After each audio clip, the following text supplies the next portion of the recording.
Good morning everyone, at ngayon mayroon tayong check up yung barina. Ito is hindi atin. Pinatitingnan lang kung anong sira. At yan, titingnan natin kung ano magagawa natin dito. Ito is mini drill. Yan, ang brand niya, Nanhok. Cheng Chong Cheng Cheng Cheng Kwang. Inchik Model AD06. Yan. Ang niya yung 175 watts. Ngayon, titingnan natin to kung anong damage nito, kung magagawa natin. Hindi naman lahat ng ganitong barina ay pagka nasira ay nagagawa pa. Lalo pagka yung sira ay malala na. Bigla na lang doon tumigil. Ngayon, titingnan natin kung ano magagawa natin. Ayan, sasaksak natin. Bali ito. May power to. Itong saksakan na to. Ayan. Ayan. Sasaksak. Ayan, sasaksak natin dito. Kung anong problema nito. Ayan, medyo matigas yung pindutin. Sobrang tigas. Ngayon, kailangan natin buksan to.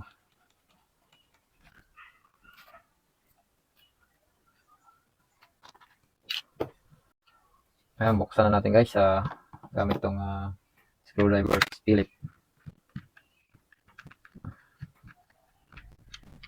Kung ano naging problema nito. Minsan naman ang naging problema nito is dito. Ito na nababali siya. Napuputol yung wire sa araw-araw na gamit. Nagkakadamage din, napuputol na katagalan. Minsan switch. Minsan carbo brush ubos na. O minsan yung commutator bars, yung armature is malalim na.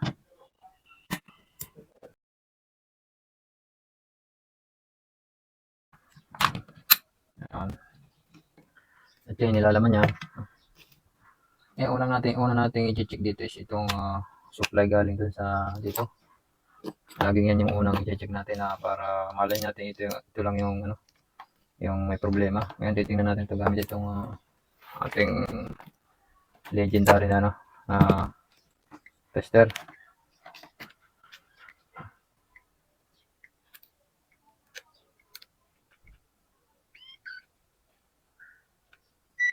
Yan. I-test natin yan. Kukuha natin is yung continuity niya. Kung ito ay walang putol. Ayan. Ito yung isa niya, kulay puti, white, neutral. Ayan, kung ano niya, meron siya, kung ibig sabihin na yung continuous, buo pa. Ito yung isa black. Ayan. Ayan, okay pa yung okay yung supply niya. Ngayon, titignan natin kung ayos pa ang carbon brush. Ang carbon brush niya is mahaba pa naman. Ayan. Ito nyo. Ayan, mahaba pa siya. Ayos pa to. Yung kabila. Isa kasi isang side lang mabilis maubos. Ano pagka hindi balance yung paglalagay natin. Ayan, kung makikita nyo, buo pa rin siya. Maganda pa din. Ngayon, yung naman niya, commutator bars is maganda pa naman. Ayos pa to.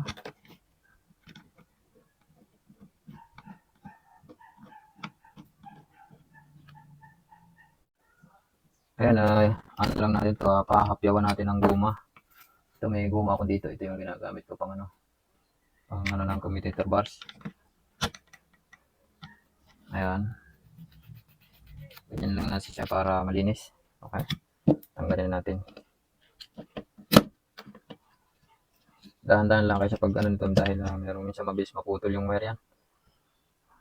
Makikita nyo, ang ganda pa naman ng kanyang rotor, windings. Saka yung commutator bars niya, makita nyo, pa siya, flat na flat pa, pantay na pantay. Ngayon, instead na liha ang gagamitin natin, ito yung gagamitin natin guma. Dahil yung liha, 1,000. Wala tayong liha na 1,000 ngayon dito. Pero okay lang naman to. Para hindi masyadong magasgas yung commutator bars. Kailangan kasi makinis pa rin yan. Para yung carbon natin hindi mabilis maubos.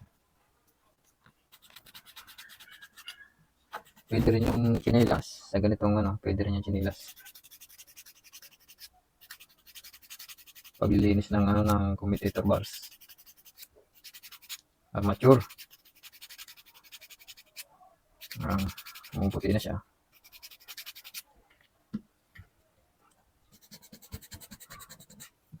Kailangan kasi hindi yan damage. Dahil pag may umangat na isa dyan, sasabit na yung carbon brush. Kaya magtataka kayo minsan yung carbon brush is sobrang bilis maubos. Dahil kadalasan yung paglalagay is unbalance, hindi pantay. Kaya hindi rin basta-basta naglalagay ng carbon brush. Ayan mga boss, kung makikita nyo yan, malinis na yan. At babalik na natin. Ngayon naman, minsan ito yung nagiging problema, yung mga bearing. Pag yan siya matigas na mahirap na ikutin, kailangan na yung palitan.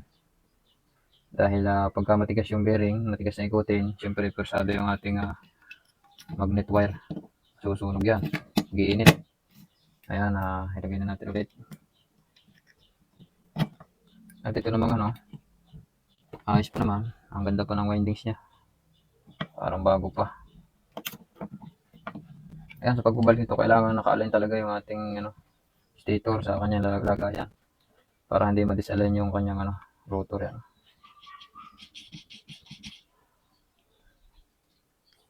Maganda pa naman ang ikot ng mga bearing. Kaya ayos pa ito. Ayan.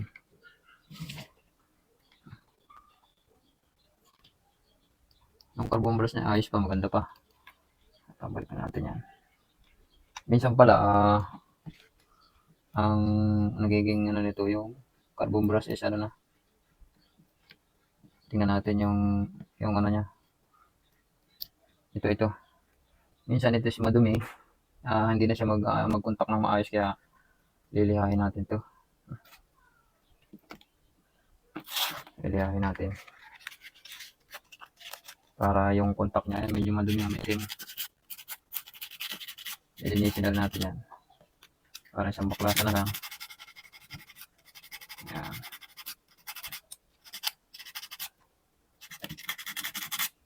Yun. Itong kabila ganun din. Ayan. Medyo maitim na. Hindi siya mag-contact ng ayos.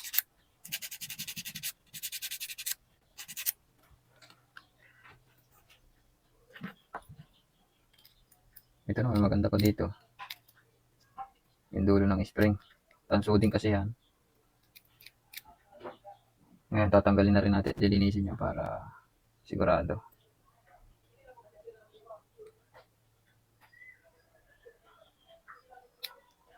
Yan nilalaman niya. Yung dulo is may itim na. Ngayon. Natin yan. Lilihain na rin natin. Linis lang ba?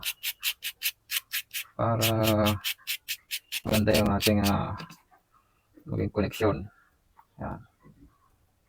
Madali lang naman itong yan. Tapos pagbabalik natin yan, ganyan, sasabay na natin ito. Dahil mahirap maglagay niyan kapag hindi yan kasabay. Yan. Ipitin na natin yan dyan.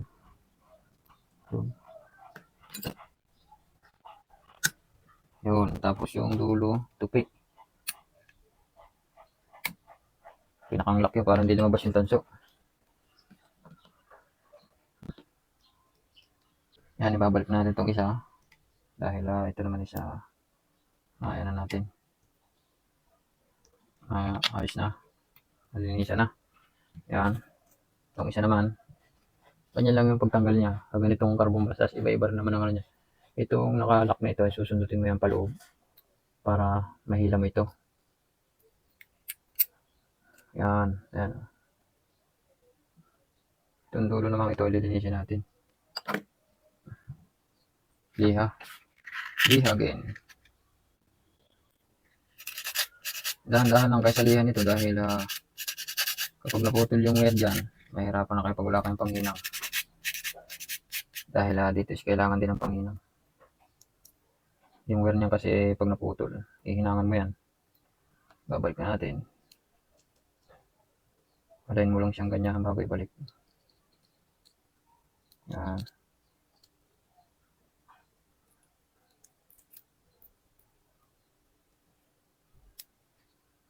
Tapos, Ito, ibalik na rin natin dito.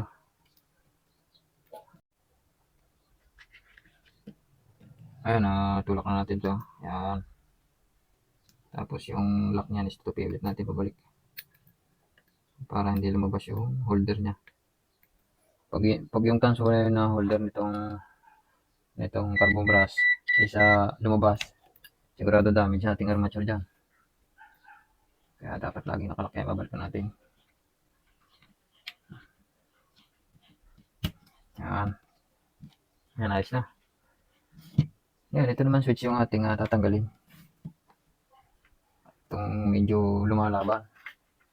Ngayon may lock yan siya dito kabila niyang ano na yan. Susundutin natin yan ng clutch screw para umangat. Yan. Ayun sa pagtanggal nito siguraduhin nyo na hindi tatalsik yung yung ating hindi tatalsik yung spring dahil may spring sa loob. Lahat ng may bumabalik na ganyan may spring yan. Yan. Hawakan nyo ng ayos yan dahil pag kumalat yan, mahirapan tayo maghanap yan. Yan yung spring na yan. Natatanggal kasi yan. Pag tumalsik yan, mahirapan tayo dyan.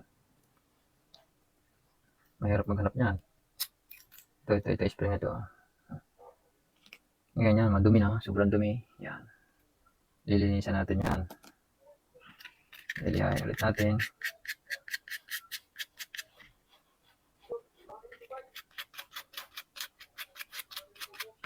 Yan.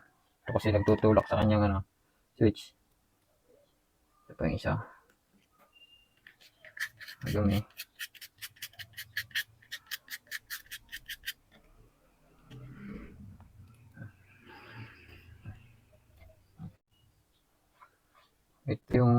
Ito sigurado yung naglalak. Ayan.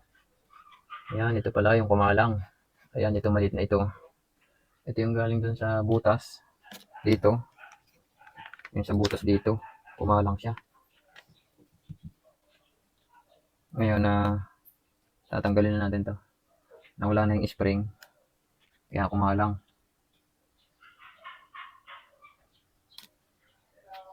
Ngayon, ito yung ating itong contact dito. Lilinisin natin ito. Ayan. Meron pa yung isa sa loob. Ayan. Ayan, bali ito. Ayan, maitim na rin. Maitim na rin yung dulo. Kaya anahin natin to. Lilinisin.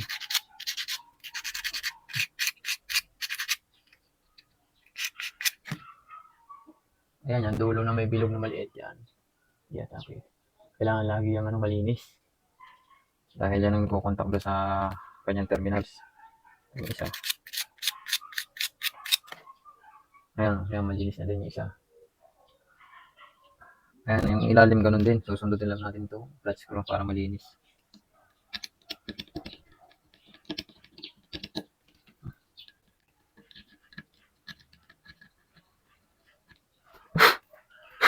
Tapos ipan nyo para matanggal yung dumi. Magic ihip. Gumaling ka. Ayan. Ngayon, ibabalik natin itong itong tansok. Medyo malalim siya kaya gagamitan natin ng long nose. Ay, may nakakalang din pala dito. May kumalang din na plastic. Yun. Ayan, may nakakalang din sa loob sa kanya maliit na plastic. Ngayon, lalagay na natin. Malinis na to. Ayan. Okay.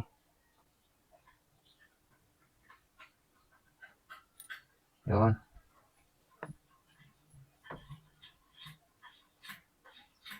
Yung isa ay nalagay na natin.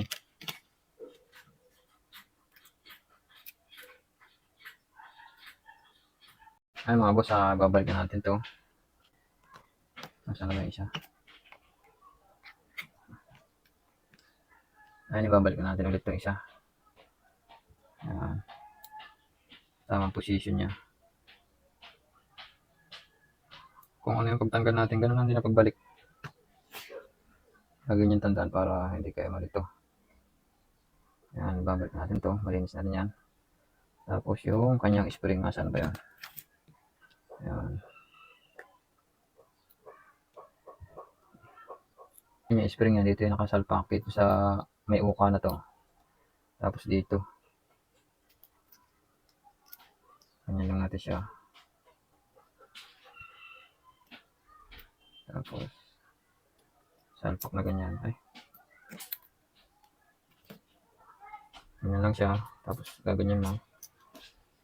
Pag sumalpak yan, sumabit.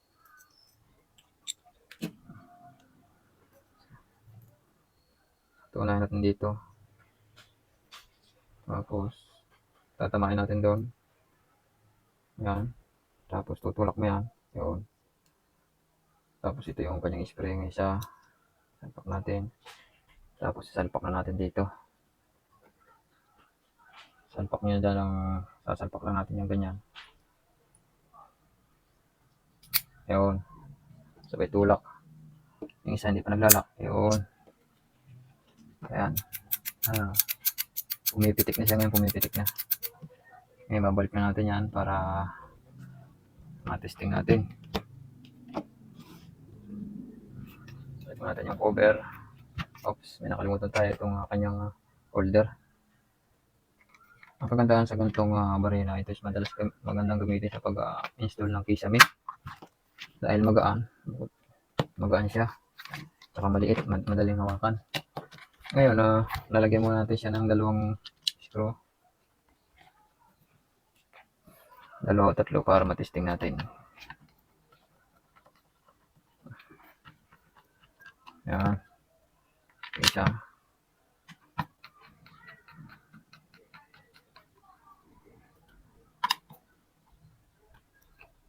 Dito isa sa puwet. Sa handle.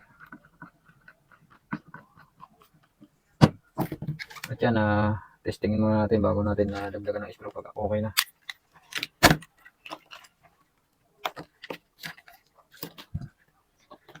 Yan. Ayan. Ayan. Kahit malakas pala nito. Maliit na barina pero powerful.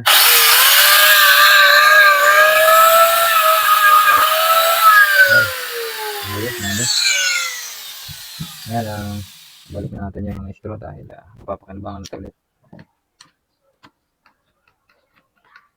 Babalik na natin ito sa kanyang amo.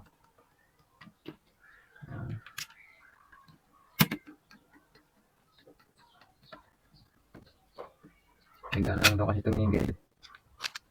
Sabi ko nga, baka napagod na. At yan, may mga gamit ulit siya. Baka kailangan niya ito, ibibigay na natin ulit.